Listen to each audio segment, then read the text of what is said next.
Welcome to the Wellness Growth Show, where we dive into the strategies, systems, and stories behind building scalable wellness businesses.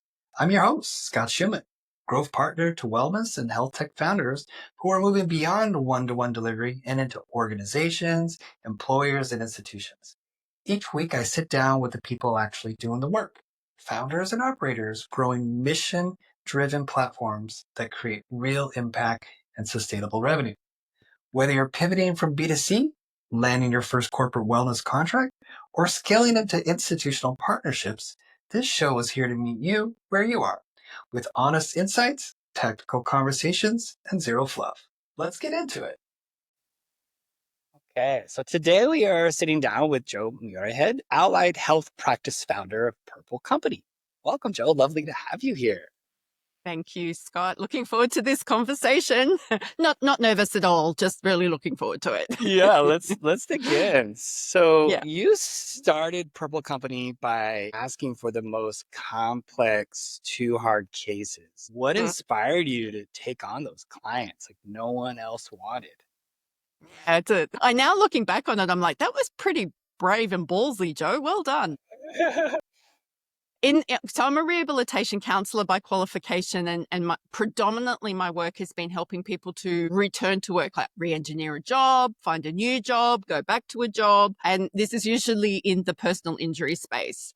So for me to go to the market and say, give me all the clients you don't know what to do with, was actually a way of me going, you've got people sitting on your desk that feel complicated and hard that nobody is paying any attention to. So number one, those clients weren't getting service, and the insurance companies need to be doing something with these people. So I knew it was easy for them to go, you want them? Take them. I also knew that I could probably do something really worthwhile with those people quickly. I could help them move through something quickly. So quick wins for me makes me look good in those referral partners' eyes, right? I'm also brave enough to go, I can't help here. I can't think of any other way for this person to be helped. How about you take this person out of being active into what here in Australia we call low touch, which is also really helpful for that insurance company, because then they know, well, we don't put people resources into this person. We just continue to pay them. So for me, it was a no-brainer. It was like, I've got 3 ways to win and not very many ways to lose here. So that's how I started, and that's what I did. Yeah. Okay. What was your maybe first big breakthrough into the B2B space? And how did you turn, I guess, complaints from insurers into revenue opportunities? So when I was working for another organization, so I was in a national leadership position with another organization, and we were trying to build up our referral partners with our insurance companies here in Australia. And I thought, we can't try and compete with everybody else because it's all the same noise, right? And then what happens is most people start competing on price and nobody wins. It's just a race to the bottom. So I would walk around these insurance company in their big open plan offices with their numbers going, oh, we need to get rid of this many clients. And unfortunately, that's the language they use. We need to save this much money. And I just thought, how can we approach this differently? So I went to them and went, what do you hate about working with rehabilitation professionals? What is it that really grinds your gears, and what is it that you wish you could change? My word, everybody had something to say. Yeah. And that was such useful information for me. We discovered Like a that survey. it was brilliant. And I just did it in the heat of the moment because I was like, there's all my competition over there. I really don't want to try and pitch myself against them. What do you guys need? So this is where we discovered that insurance company representatives hate being interrupted by the telephone. Hate it. Okay. So here we are thinking we're doing this great rapport building by having a chit chat on the phone. And they're like, can you friggin' shut up and just send me an email or send me a brief report or something? Every time you call, you're pulling me away. Yeah. And I'm in the middle of this really complicated calculation, and I have KPIs around having to answer phones. So, it was just learning something as simple as that. So it's like, hey, I don't want to interrupt your calculation. So I would start emails like that. I don't want to interrupt your calculations, but I really need an answer on this one thing, or I really need to let you know about this one thing. So that gave that insurance, that helped them feel seen and heard and respected. Like I was respecting their time. Huge win. We were getting referrals before we'd even gotten back into the office. Referrals were coming through. And to be fair, some of these insurance companies were like, well, I'm going to try and prove Jo that she's just as bad as everyone else. So I had to be really careful that we could deliver on what we said we were going to deliver. And this is one of the things, we'll get to this question later on. But if you can't deliver on it, you need to say that as well, right? It's Be like upfront, be transparent. Yeah, this gentleman is 63 years old. He's been on claim for 20 years. Chances are we're not going to help him get back to work in the next 6 months. Right? It's just really hard. Is that how you want to spend your money? And then, secretly I'm going, is that how you wanted to test me? But It worked really well. Flipping that whole conversation, instead of trying to make myself look good by saying how good we are, it was like, what do you hate? What do you need? It's like, it was so easy. In the end, it felt easy. So you've built strong relationships with insurers and hospitals. And tell me more, like, what does that continuing maybe relationship building look like, that process behind the scenes? Well, if you don't keep in touch with people every 90 days, they will forget about you. So that's good for two reasons. One is if you stuff off and make a mistake, you've only got 90 days to wait it out. Okay.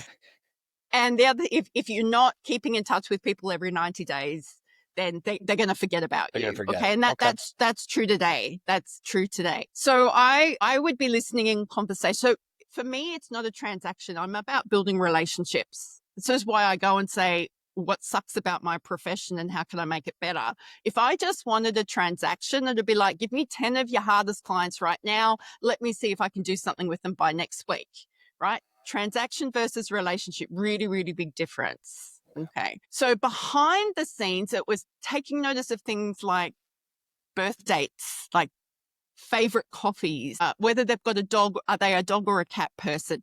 I'm an Australian, really big into sport here. Okay. So finding out if it's summer, do they love cricket? So being able to have those conversations. So it's not necessarily about the work all the time. It's about those other things that allow people to feel seen and heard. And I have this whole strategy around birthdays, which has really served me well. And this whole thing about snail mail, which has really served me well. And so I keep those things ticking along in the background. Everything goes into my calendar. Everything goes into my schedule. Handwritten cards. People love handwritten cards. Or if I'm in the city, like maybe I've gone to another capital city, find out where the person's working, I'll go and take them a coffee, and no demand for anything. It's just like, hey, you work really hard. Yeah. No, you work really hard. Thought I'd buy you a coffee. Or, coming back from somewhere like in Victoria here, so in Melbourne, one of the states of Australia, they have this fantastic chocolatier. So I would buy some, like a little bag of chocolates, and I'd bring them back to Sydney, and then it'd be like, hey, thought of you. And, when I was there, right? Okay. Yeah. So behind the scenes, that's what it looks like. So it doesn't always have to be this big quickly. Was pharmaceutical companies are our biggest time competitor, and they have huge budgets. So they can spend a fortune on people, but much more money than I can ever spend. So I was like, I can't compete with that. I can't compete with, a degustation menu and just pitch a new product to you. I would have to work so hard, I wouldn't be coming to see you at all. So finding other ways that people feel seen and heard, and then they know you, like you, and trust you. I mean, it's really hard to dislike someone who brings you your favorite coffee. It's really hard. I love this. I love that personal touch. So you mentioned before that you only need 5 great referral partners. Like, how do you find them, and what makes a referrals resource like truly valuable? Yeah. So again, this is where the relationship versus transaction component comes up. So if all you want to do is sit down with somebody and your expectation is, I'm going to give you an hour of my time and then I'm going to get a referral from you and then my job is done, then you've missed the point. What you want to do is find people inside of organizations who will become the foghorn for you in those organizations.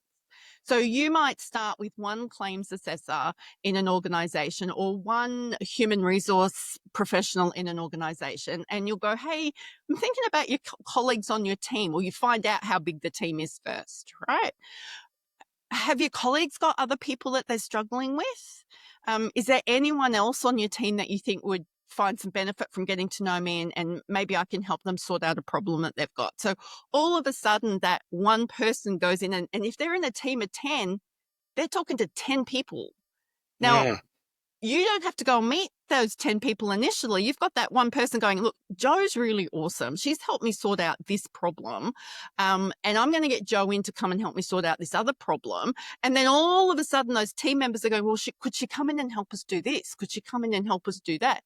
And then all of a sudden, your name gets talked about by people you've never even heard of before. Okay. It is. It's really powerful. It's called, in today's speak, we call it using other people's audiences, right? So right now I'm doing this podcast and I'm using Scott's audience. Scott will come and do some work with me, and Scott will use my audience. It works exactly the same in corporate. You've got 500 people sitting inside an organization. You only need 3 of them to start referring to you. Great. Okay. Many, So I know love the I make passion. it sound easy. Yeah. So many founders want to move from one-to-one care to potentially B2B contracts. What's one mistake you see health business or business owners make when trying to perhaps go corporate? Yeah, they forget that it's a relationship first, not a transaction. So if all of your clients have come through by booking online and it's a $140 osteopathy transaction, and then in the room it's your job to sell them to the next session, to the next session, to the next session, to the next session. Corporate doesn't work like that. They're not interested in your $140 sessions. They're interested in how you help them reduce costs, how you help them increase productivity, and how you help them solve the problems that they've got without them actually telling you what those problems are, which we will also get to. So I think a lot of the problems that I see health professionals, they go, I really want to get into the wellness in corporate. They need me. And I'm like, great. They think it's going to be fast. It will not be fast. It is a slow burn, and it's going to take you maybe 9, 12 months before you get a foot in the door. So you've got to have those transactional things going on over here to help build up to, So let Google do your work for you until you've got a foot in the door. Don't turn that off. Do not know. So I think, and I just, again, I come back to building referral partnerships is not transactional. It is relational, which means I'm going to help you. You're going to help me. How can I help you? What can I do to serve you? Not, have you got clients? I want to see them right now. Come on, you said you'd send me someone. Where are they? We've really got to flip the script on that. And I know health professionals find that really hard, but it's kind of the same way we build rapport with a client who doesn't want to do the work you've given them to do. Okay. All right. So you've consciously chosen to sell into risk management budgets instead of wellness budgets. Why? Every health professional who's ever studied anything knows that prevention is better than cure. Nobody wants to buy prevention. Prevention is a discretionary spend that we do when we feel like we've got enough money or we've been told we need to spend money. That is how corporate think. Corporate's job is to keep their shareholders happy, not to keep their people at work well. Now, that's very black and white, and you're going to say, Joe, I don't agree with that. I don't agree with that. And there are lots of wellness programs that are being done that are done really well. But one of the first things that it gets cost cut are things like wellness budgets. So if you want to build business to business relationships, you don't go and find the bucket of money that is going to be the first bucket to be removed as a line item in their budget. So prevention, this is why most prevention programs don't work, because they're great on the 1st of July when we've got money in the bank. But by the 30th of December, when all the money is used up and people are still getting injured, it's like, this is obviously not working. We're going to cancel that contract. I see this happen all the time. So learning how to frame what you do in terms of meeting the needs of your corporate partner is important. So what I've learned is it costs most corporates $100,000 to replace an employee. Yeah, that's massive. So if they have an employee who is unfit, unwell, becoming increasingly unwell, taking lots of time off work, they've got an invested interest in keeping that person at work. If I can come in and say, hey, let me spend the next, 4 or 5 hours with this guy and figure out what's going on so we can put a strategy in place, I can assure you I am not going to charge you $100,000 for that. I couldn't in all good conscience, right? You'll find organizations where people want to do lunch and learn. Lunch and learn is a great way to get your foot in the door. Don't expect to be paid for a lunch and learn. That is a loss leader, right? So again, you're going in there and you go, it's really hard to navigate coming to work and doing 8 hours of work when you've already had to commute for 90 minutes. And this is why we all want to stay at home. So what I want to help talk to you about today is how you can improve your sleep, which might sound completely ridiculous going in and talking to people about sleep hygiene.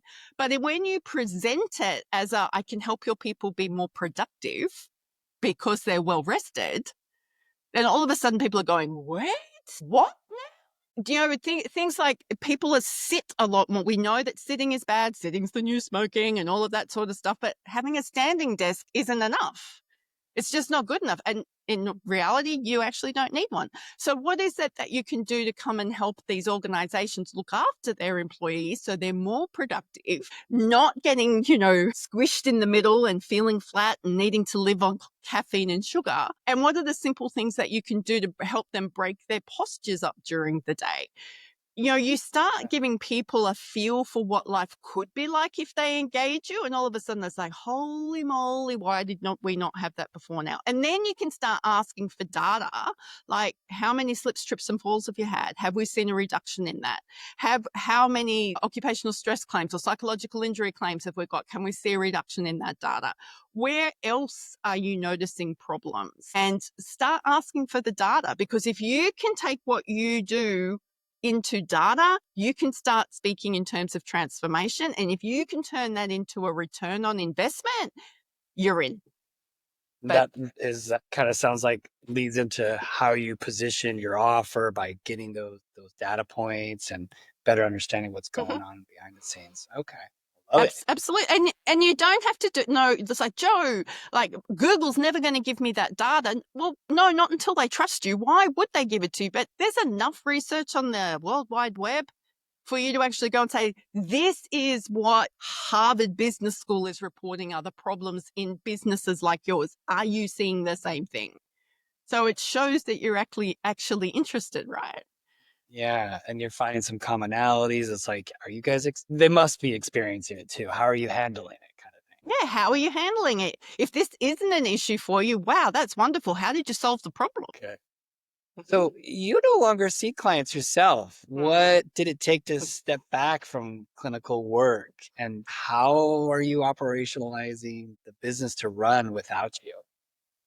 Yeah, it took me over 5 years to stop seeing clients. There's something very attractive when referrals come through that go, I need you, Joe. I want you, Joe. You're the only person who can do this, Joe.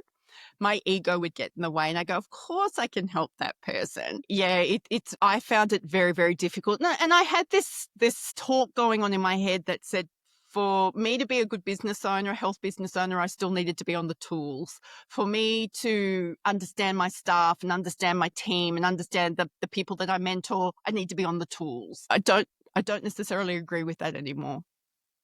Okay. But it was 5 years of, and my team and my family were incredibly supportive. Like, I thought you weren't doing this anymore. I thought there's someone else who can do this for you. Getting And I'm there. like, no, yeah, I sat time. on 5 clinical clients for nearly 2 years. It was just that okay. hard to give. It was just that hard to give it up. Was there anything that, like, maybe, was there even one thing that kind of changed or helped that process? Because I know it took time, but was there anything that maybe really this is even helping me, or was it like a series of things like, okay, let's knock this out first. Like you're starting to try to remove yourself, or maybe even leading into finding the right person or people. Yeah. Once I had built the team, of people that I really loved, it became easier for me to say to clients and referral sources, oh, you don't want me working with them. I've got Kylie over here. She's going to be a much better fit. Can I introduce you to Kylie? Or I've got Sonia over here. She's going to do this work much better than I can do. So actually talking up my team and go, oh, you don't want me dealing with that. I am not the best person. So again, that makes my credibility look great. It's like, I know what my limits are. I know what my boundaries are. And learning that I could do that and I didn't have to take on all the clients was wonderful. It really did help me feel so much better about things. So I'd already put, these sorts of things into place and knew that for me to be effective as the person who needed to continue to service the clients and build the team, I needed to get out of the way. I was the biggest bottleneck in the business. So QA came through me. Referral triage came through me. Questions about how to do things came through me. IT issues came through me. All the marketing was done by me. I bootstrapped my business. I didn't have investors, so I just learned to do all of the things. But the lessons that would have been really helpful for me to take notice of, because I was told, was, Jo, you've got to get out of the way. And it took until I could see the impact of me being in the way was having on clients and my team. When I saw the negative impact I was having on that, I went, oh, got to get out of here now. Whew, I have one more question for you. So for health founders listening who want to land their first B2B contract, what's the best place to start? Well, I want to answer this in so many different ways. I know health professionals always freak out about money.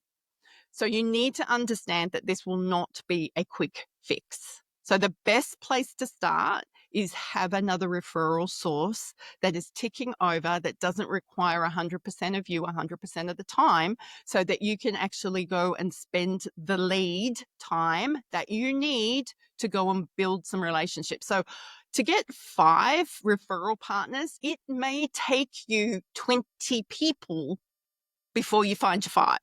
It might take you 30 people before you find your 5. And then, because people move chairs so quickly in this industry, you got to hope you've got enough relationship that they take you with them to their next job. Otherwise, you've got to start that all over again. So I think give yourself patience and time, not to sit around and do nothing, but to build out, like, who do I need to meet? What don't I know? For me to go and deliver this package inside this corporate, what don't I know? Why will they say no to me? And then it's your job to go and fill in those gaps so that you become the yes. Hey, this has been very insightful. Thank you, Jo. My pleasure. So, yeah. Before we go, tell the audience where people can find you. Find Purple Company. Yeah, sure. Well, in case you can't tell from the way I speak, I am coming to you from Sydney, Australia. So g'day, mate, for all of those who needed you to hear me say that. So I have 2 websites that you can find me. One is called Purple Co, which is the Purpose for People company, but just type in thecolorpurpleco.com.au and you will see the suite of services that we offer there. And you can also find me at jomuirhead.com. That's just a little bit more about me and my passion and how I like to help people do the things that they need to do. I'm very passionate about helping health professionals stay in the work. In case you don't know, Scott, the World Health Organization says that we're going to be 10 million less than needed health professionals by 2030. Ouch. That's scary. Big numbers. Yeah. So what you're Yeah, big doing numbers. to make sure that health professionals can take off some of the emotional load by learning how to market and build their practices is incredibly valuable. 10 million people is not going to be a quick fix. So that's a huge stat for anyone who wants to go check that out. Do you want to drop in your podcast at all? Oh, sure. So I also have a podcast. It's called The Entrepreneurial Clinician. We are currently recording season 5. This season is going to be about amazing people, health professionals who are doing really entrepreneurial different things in a way of managing their financial risk. So they're diversifying their income. Season 4 was 17 lived experiences of burnout and recovery from health professionals. Really, really powerful season. So thank you for letting me plug my own podcast. Absolutely. Okay. Thank you.